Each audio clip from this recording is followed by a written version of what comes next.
Tonight I'm going to answer a question. Why I want to be a cartoonist.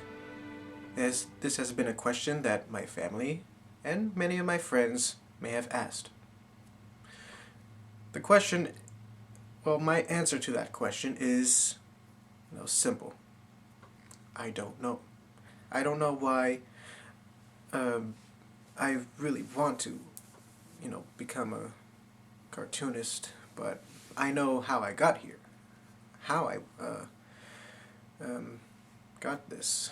I mean, ever since I was little, I would draw and make up my own little stories, using other characters that I liked from other shows, writing my own little fan fictions, even though I didn't know that they were fan fictions at the time. I was only 7.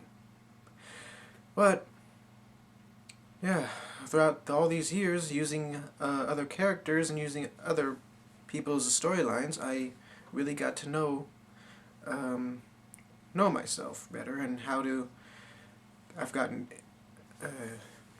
influenced by other shows that make me be more original, and I've soon made my own original cartoons and stories throughout the recent years.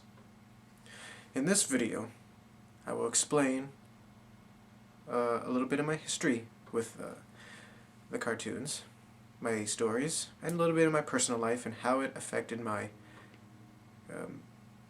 storytelling and all that. Anyway, let's get started.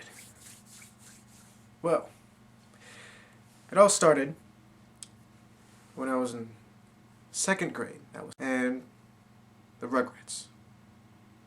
They were my favorite cartoons, my favorite cartoon show, and so I kind of wanted to draw them, but I didn't know how to really draw the characters themselves, so I used stick figures.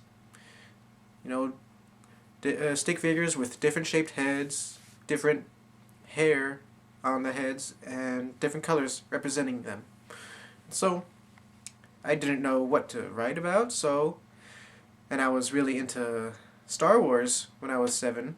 I remember Empire Strikes Back was the first Star Wars movie I've seen, and so I've made a little fanfiction crossover with the Rugrats in Star Wars. Simple stuff like Tommy as Luke Skywalker, Chucky as the helper. I didn't know what to... Anyway, the story sucked.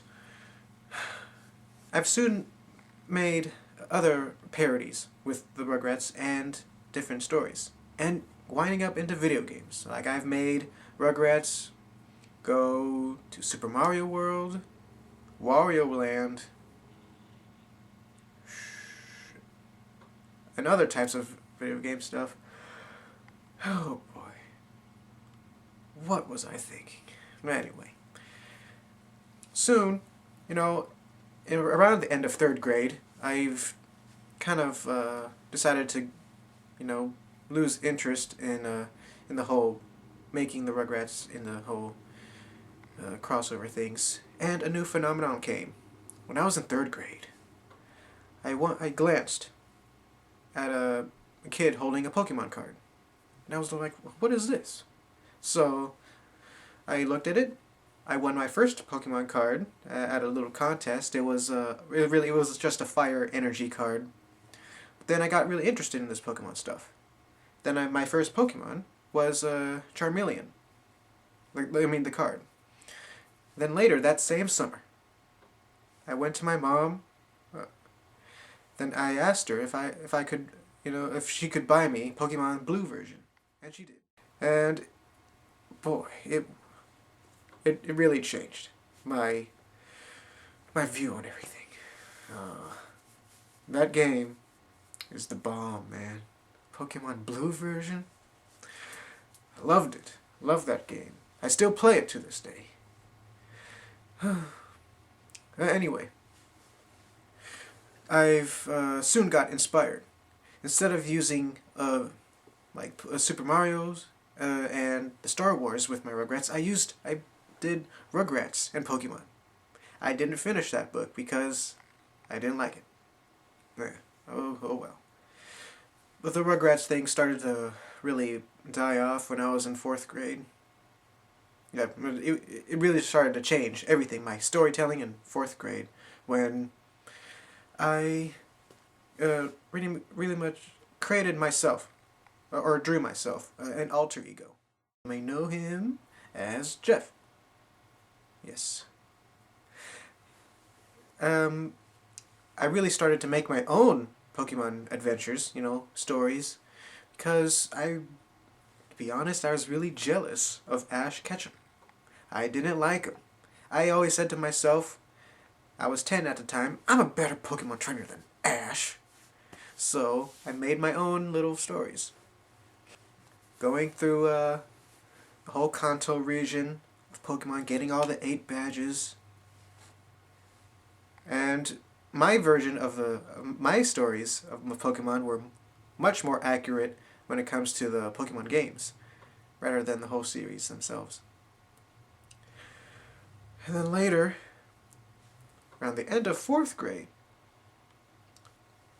April 2000, which is like 10 years ago, I've actually drew myself for the first time.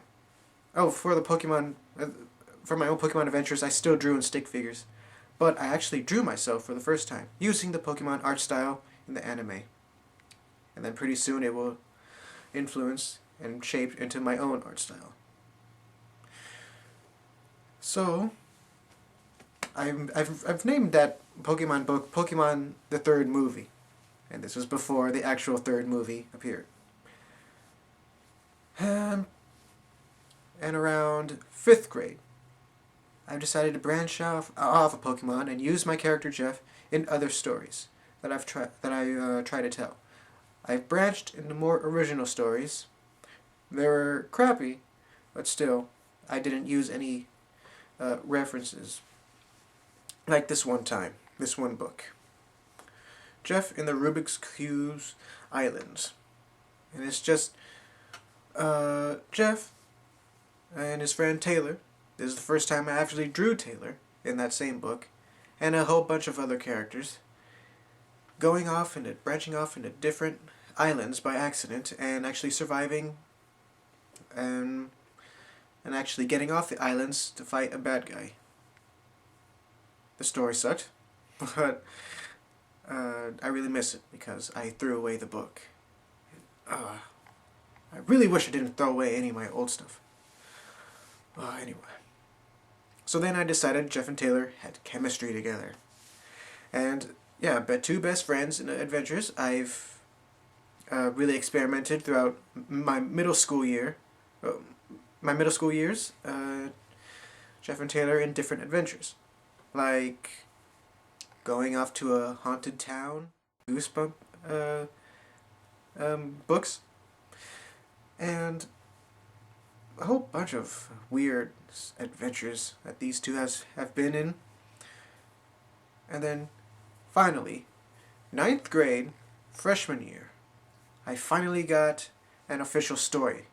That's where the Jeff and Taylor today is, finally got its roots and got sand off.